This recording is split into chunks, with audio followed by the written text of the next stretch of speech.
ইউনূসের সারা পৃথিবীতে এমন এনকোয়ারি শুরু হবে ও কোথায় কি করেছে না করেছে এগুলো আস্তে আস্তে আস্তে আস্তে শোনেন, পতন যখন হবে তখন একটু ভয়ঙ্কর লেভেলের হবে। এইটা একটা ভয়ঙ্কর বিস্ফোরা এবং এইটাকে রিমুভ করতে হবে। আমি আপনাদেরকে আজকে একটা চাঞ্চল্যকর তথ্য দেই। আমার ওই যে ব্যাগের ভিতরে আমার নোট করা ছিল, তো যাক, নাম না বলেও আমি প্রসঙ্গ বলতে পারি। সেটা হচ্ছে আমার একটা সূত্র আমাকে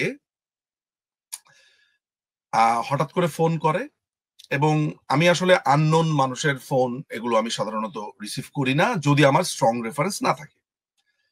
তো আমাকে আমার একটা ইউরোপিয়ান সোর্স আমাকে বলল যে তোমার সাথে একজন একটু দেখা করতে চায় সেন্ট্রাল লন্ডনে, তুমি একটু তার সাথে মিট করো এতটা সময়। আমি তখন মাত্র ভারত থেকে ফিরেছি, এটা 2 দিন আগের ঘটনা। আমি সেন্ট্রাল লন্ডনে, আমার এই কথাটার সাথে ওই যে তুলসী গ্যাবার্ড এগুলো আমি কিভাবে আনছি আপনি একটু দেখবেন, একটা একটা করে একটু বুঝতে হবে। তো আমি তখন যাই মিট করতে যাওয়ার পরে আমার এই সোর্সটা আমাকে একটা লম্বা সময় আমাকে কিছু ব্রিফ করে। সেটা হচ্ছে যে বাংলাদেশে কি হচ্ছে, কি হতে যাচ্ছে, প্ল্যানটা কি হতে পারে, কারা কারা পেছনে কাজ করছে, অনেকগুলো তথ্য আমাকে দেয়। এর মধ্যে একটা চাঞ্চল্যকর অনেকগুলো তথ্য যেগুলো আমি এখানে শেয়ার করব না, এগুলো আমার শেয়ার করবার প্রয়োজনও নেই।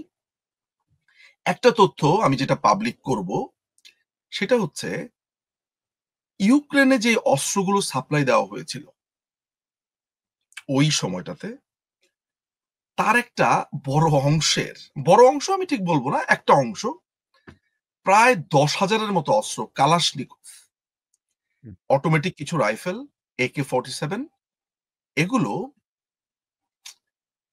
মায়ানমার হয়ে বাংলাদেশে ঢোকে। বাংলাদেশের একটা এমবেসি, মাথা রাখতে হবে যে এটা একটু বলে রাখা ভালো যে ভারত এমবেসি না, মানে ইন্ডিয়ান এমবেসি না, অনেকে হয়তো ভাববে।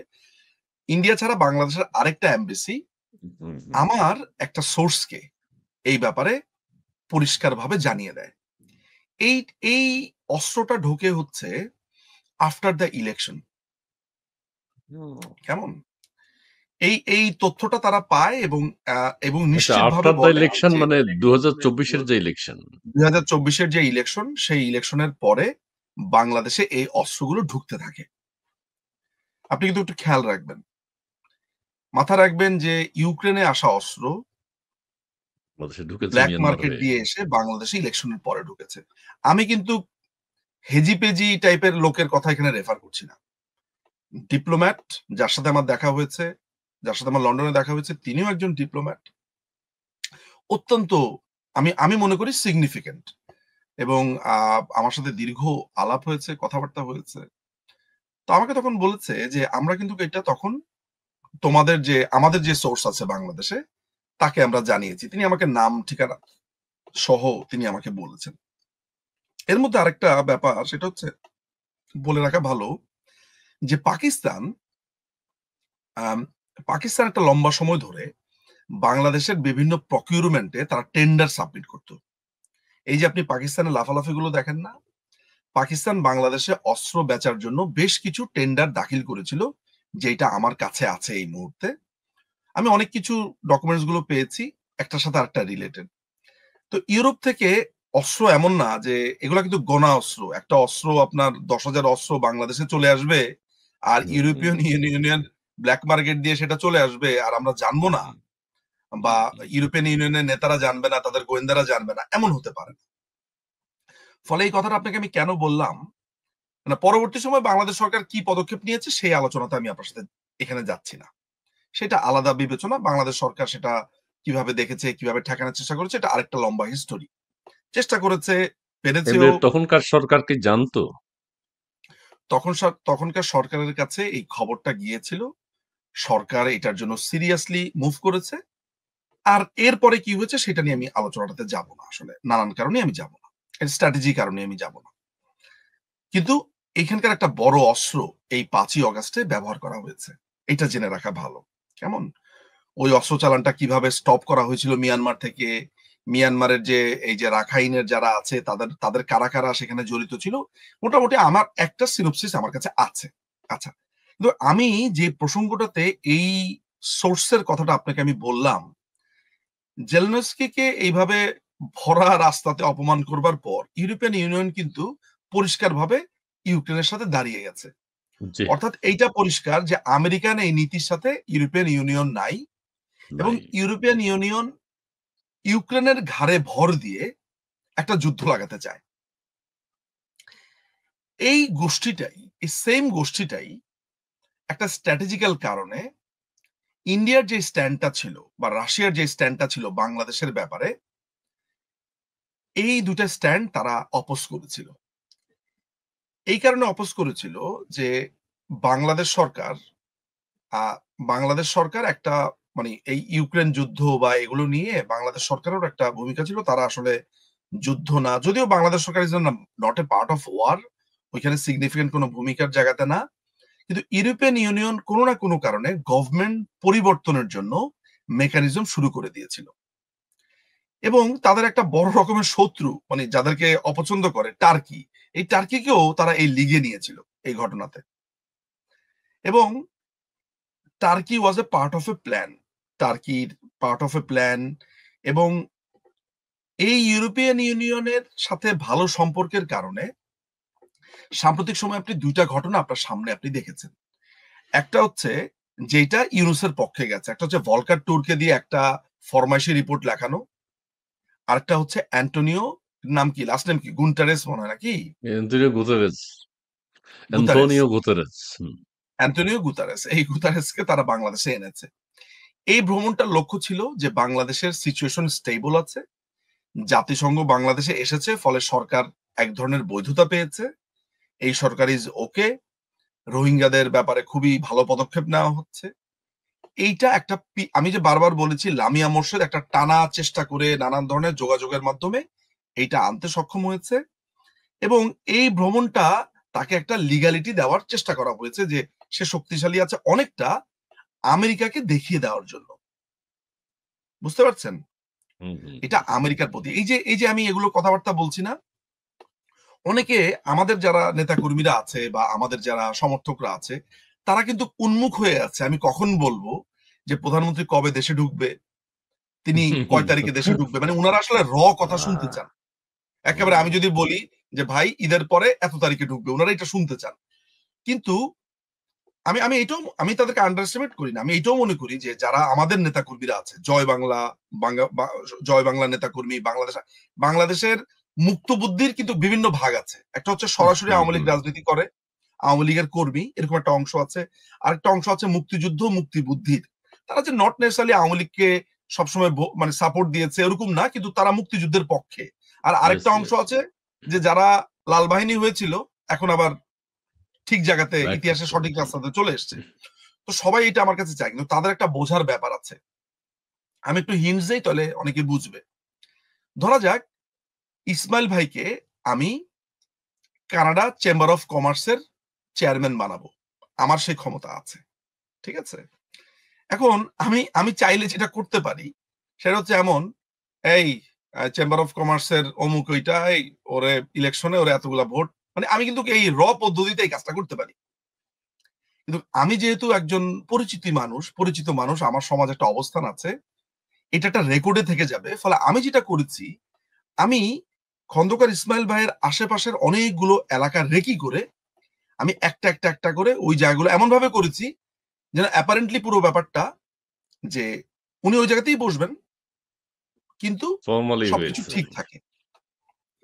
তো এই যে জঙ্গিবাদ বাংলাদেশে মাথাচাড়া দিয়েছে, যারা জঙ্গিবাদ বিরোধী রাষ্ট্ররা আছে বিভিন্ন দেশে সারা পৃথিবীর, তারা এটা বুঝতে পেরেছে যে ওই যে হিরোশিমাতে বোমা ফালানোর পরে এটা আমরা কি করলাম, এ তো দেখা যাচ্ছে যে একবারে ভয়ঙ্কর জায়গাতে এই দেশকে। এবং এখানে অনেকগুলো দেশ এমন ভাবে ক্ষতিগ্রস্ত হয়েছে, যেই দেশের সাথে আবার ইন্টার রিলেটেড ভাবে পশ্চিমাদের যথেষ্ট শক্তির ব্যাপার স্যাপার আছে, তাদের ব্যালেন্সের ব্যাপার স্যাপার আছে।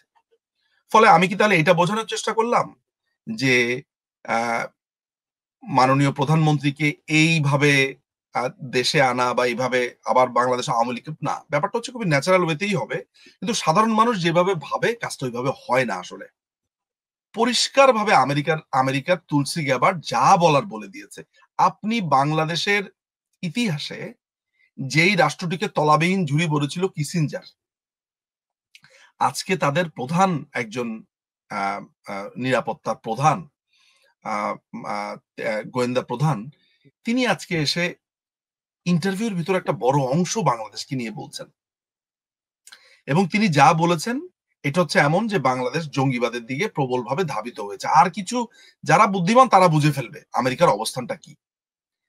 এখনো পর্যন্ত ইউরোপিয়ান ইউনিয়ন অর্থাৎ আমেরিকার প্রেসিডেন্ট ট্রাম্পের সাথে ইউরোপিয়ান ইউনিয়নের একটা বড় ধরনের ক্ল্যাশ আপনি দেখতে পাচ্ছেন। অর্থাৎ ইউরোপিয়ান ইউনিয়ন এই ঘাটতারামি আচরণটা করবে, এবং ইউনুসেরও একটা বড় হয়তোবা মানে সে শক্তি এখান থেকে নেওয়ার চেষ্টা করবে।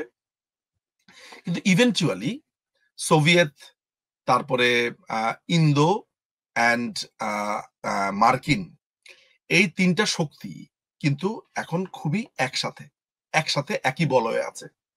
অর্থাৎ তারা নীতিগতভাবে একটা জিনিস নিশ্চিত হয়েছে যে এই যে বাংলাদেশের জঙ্গি সরকারটা আছে এইটা একটা ভয়ঙ্কর বিস্ফোরা, এবং এইটাকে রিমুভ করতে হবে। এইটা রিমুভ করার মানে কি এইটা যে বাংলাদেশ আওয়ামী লীগকে এসে এখানে বলবে যে বাংলাদেশ আওয়ামী লীগ এখানে থাকবে? No, it's not like that. তারা বাংলাদেশে একটা গণতান্ত্রিক প্রক্রিয়াতে যেতে চাচ্ছে। গণতান্ত্রিক প্রক্রিয়া মানে যেই গত 7-8 মাসে যে প্রক্রিয়াটা একটা ফেসিস্ট, একটা সেনাবাহিনী ব্যাকড, একটা ভয়ঙ্কর জঙ্গি দলের উত্থান হয়েছে, যারা ইলেকশন চায় না, যারা সমস্ত কিছু দাবিয়ে রাখতে চায়, এদের ব্যাপারে এই তিনটা পরাশক্তি নিশ্চিত, এবং জাল কিন্তু ক্রমাগতভাবে বোনা হচ্ছে। এই জন্য যখন সবাই অনেক অস্থির হয়ে যায় এবং আমাকে প্রশ্ন করে যে ভাই কোনো ভালো খবর আছে কিনা, কি হবে না হবে, আমি জিনিসটা বোঝার চেষ্টা করি যে স্মুথলি অনেকগুলো কাজ অনেক রাষ্ট্র চিন্তা ভাবনা করছে। বাংলাদেশ এন্ড অফ দ্য ডেতে কাগজে কলমে সার্বভৌম রাষ্ট্রই, তার জনগণ সিদ্ধান্ত নেবে, এবং জনগণ যাতে সিদ্ধান্ত নিতে পারে এবং এইভাবে কয়েকটা গুন্ডা মাস্তান পরিবেষ্টিত হয়ে বাংলাদেশ যাতে না চলতে পারে, অনেকগুলো রাষ্ট্র এটা নিয়ে কাজ করছে। ফলে আমরা প্রশ্নে ফেরত যাই, তুলসী গাবার যা বলেছে এইটার ভেতরে আপনি লিটারালি দেখার থেকেও আপনি ইঙ্গিতগুলো লক্ষ্য করবেন। অর্থাৎ বাংলাদেশ কি এটা উনি বলে দিয়েছেন অলরেডি, এবং বাংলাদেশের ব্যাপারে যারা যারা চিন্তা করছে তাদেরকেও আপনি দেখতে পেয়েছেন 16ই মার্চ 17ই মার্চের যে বৈঠকগুলো হয়েছে সেখানে। বাংলাদেশের তরফ থেকে যেই প্রতিবাদটা গেছে এই দখলদার বাহিনী থেকে, সেটা শেয়ার দিয়েছে কে? France embassy. আচ্ছা, ফ্রান্স এমবেসি বাংলাদেশ সরকারের একটা রিজয়েন্ডার শেয়ার দিবে এই কেরানি শফিকের বা ইউনুসের, এটা আমার কাছে অবিশ্বাস্য। এটা আনপ্রেসিডেন্টেড একটা ঘটনা।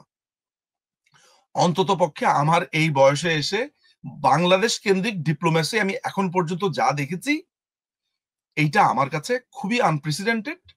যেইটা আমি লক্ষ্য করতাম পিটার হাস থাকাকালীন সময় তারা এটা করতো।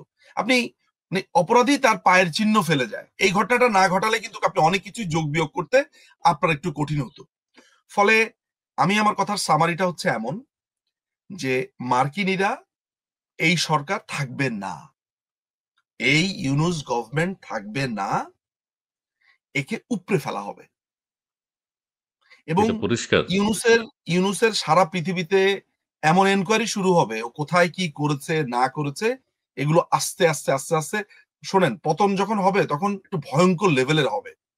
কারণ তারা যা করেছে 5ই অগস্ট পর থেকে এখন পর্যন্ত, সেটা ভয়ঙ্কর।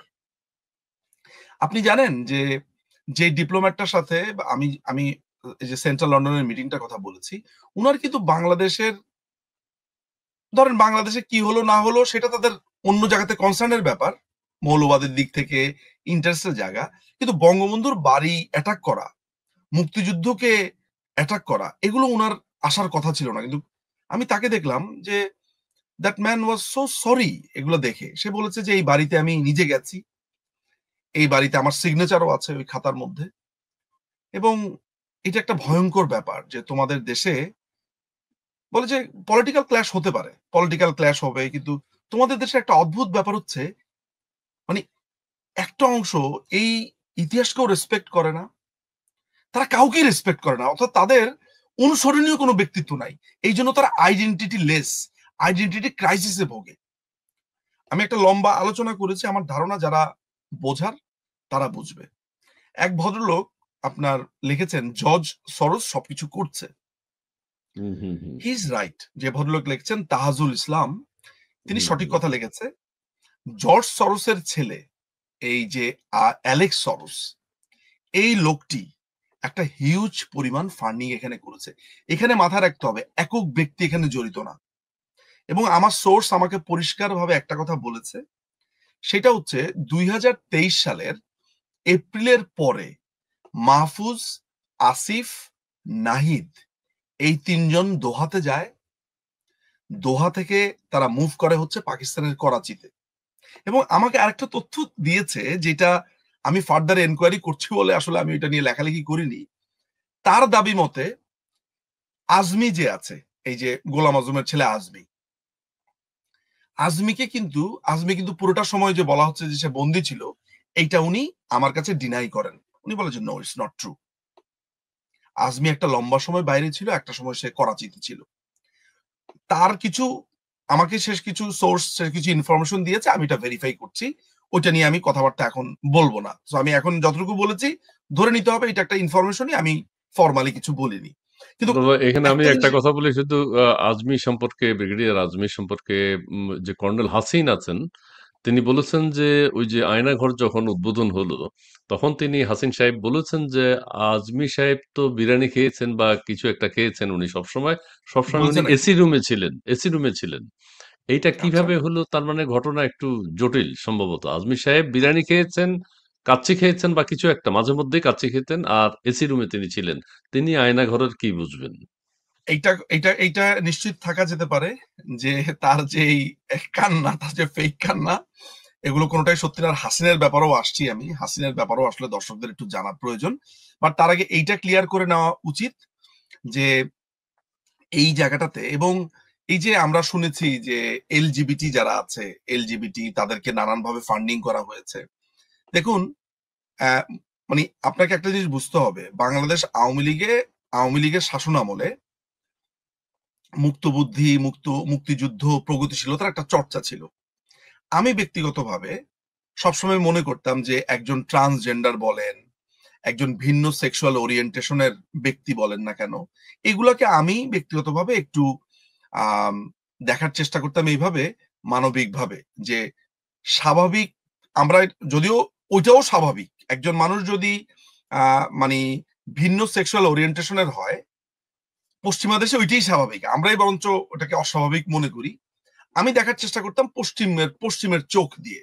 এবং এই যে হোচিমিন ইসলাম নামটা নিতেই হয়, এদেরকে এরা নানান সময় যখন বিপদে আপদে পড়তো, এদেরকে যখন মোল্লারা নানান রকমের কথাবার্তা বলতো, আমার তখন খারাপ লাগতো। আমার কাছে মনে হচ্ছে যে না, এদেরও এইভাবে তাদের উপরে অ্যাটাক, এগুলো অনুচিত। এই মানুষগুলো ভাবা যায় টাকা খেয়ে দেশে একটা অস্থিতিশীল পরিবেশ তৈরি করেছিল। এবং এই যে আসিফ মাহতাব উৎস নামে যে ছেলেটার কথা আপনি প্রায় শোনেন, হুম, যে হুম, হুম। আপনার ট্রান্সজেন্ডার শরীফা নিয়ে কথাবার্তা বলছে, হুম, হুম, হুম। ও ওদের পেরোলে ছিল। এটা আপনি জানেন? না, এটা জানেন না। ইন্টারেস্টিং ব্যাপার হচ্ছে, মানে ই- মানে গোয়েন্দা জালটা একটা বড় একটা ব্যাপার, যে এত হাত ঘুরে অনেককে দিয়ে কাজ করানো হয়, যে ও যে আসলে কার জালে হয়ে কাজ করছে, একটা সময় সে মনে করবে যে আমি মনে হয় সঠিক কাজটাই করছি। ধরা যাক উৎস এই ব্যাপারটা নিয়ে কেন সরব হলো, সে চিন্তা করছে যে আমি ইসলামের পক্ষে বলছি, এই করছি সেই করছি। তো তাকে তো উস্কে দেওয়ার লোক আছে, এই যে সে বিভিন্ন সেমিনার সিম্পোজিয়াম নানান ভাবে করেছে, এগুলোর তো লোক আছে, তাকে প্রমোট করার লোক আছে। তাকে যারা এসে ওই খোঁচাচ্ছে যে আপনি একটু বলেন, আপনি একটু বলেন, তারা কার হয়ে কাজ করে, আবার তাদেরকে যে খোঁচাচ্ছে তারা কাজ হয়ে কাজ করে। ফলে এটা একটা লম্বা লেয়ার আছে। এবং আসলে হয় কি, ওই যখন একটু বেশি মানুষ জেনে যায় বা অনেক কিছু সম্মুখীন হয়, তখন এমন একটা অবস্থা হয় কোনটা ছেড়ে কোনটা বলবো। এবং তখন এই পৃথিবীটাকে এমন ভাবে দেখার অবস্থা তৈরি হয় যে আসলে যা দেখি তাই বুঝি, মনে হয় যে এটা অমুক করাচ্ছে তমুক করাচ্ছে। আমার লাইফে আমি এমন সব অভিজ্ঞতার সম্মুখীন হয়েছি গত 7-8 মাস ধরে, যে এখন যদি ফেসবুকে আপনি হিরো আলম বারবার ফিরে আসছে, বা জায়েদ খানকে বারবার দেখানো হচ্ছে, এই দুজন কেন বারবার ফিরে এই স্ক্রিন দখল করছে, এই যে বারবার আমাদের নিউজ ফিডে ওরা দুজন আসছে, কেন আসছে? এইটাও ভাবার একটা ব্যাপার। বিশ্বাস করেন, ফেসবুক জানে কোন দেশে কাকে কখন কোনটা নিয়ে ব্যস্ত রাখতে হবে। ইউটিউব জানে কোনটা কখন কাকে ট্রেন্ডিং করতে হবে। এগুলো প্রত্যেকটা জিনিস একটা গভীর ক্ষমতাশালী লোকদের একটা হাতের অংশ। বিশ্বাস করেন ইসমাইল ভাই, আমার এই আজকের বক্তব্যটা অনেকের কাছে ডিফারেন্ট লাগতে পারে, মনে হতে পারে, অনেকে আমার যেহেতু আমাকে মনে করে যে নিজুম ভাই আসলে ফালতু কথা বলার লোক না, উনি বুঝেই কথা বলে, এটা এটা এটা আমার শত্রুরাও মনে করে। ফলে আমি যে কথাগুলো বলছি আমি তো বুঝে বলছি।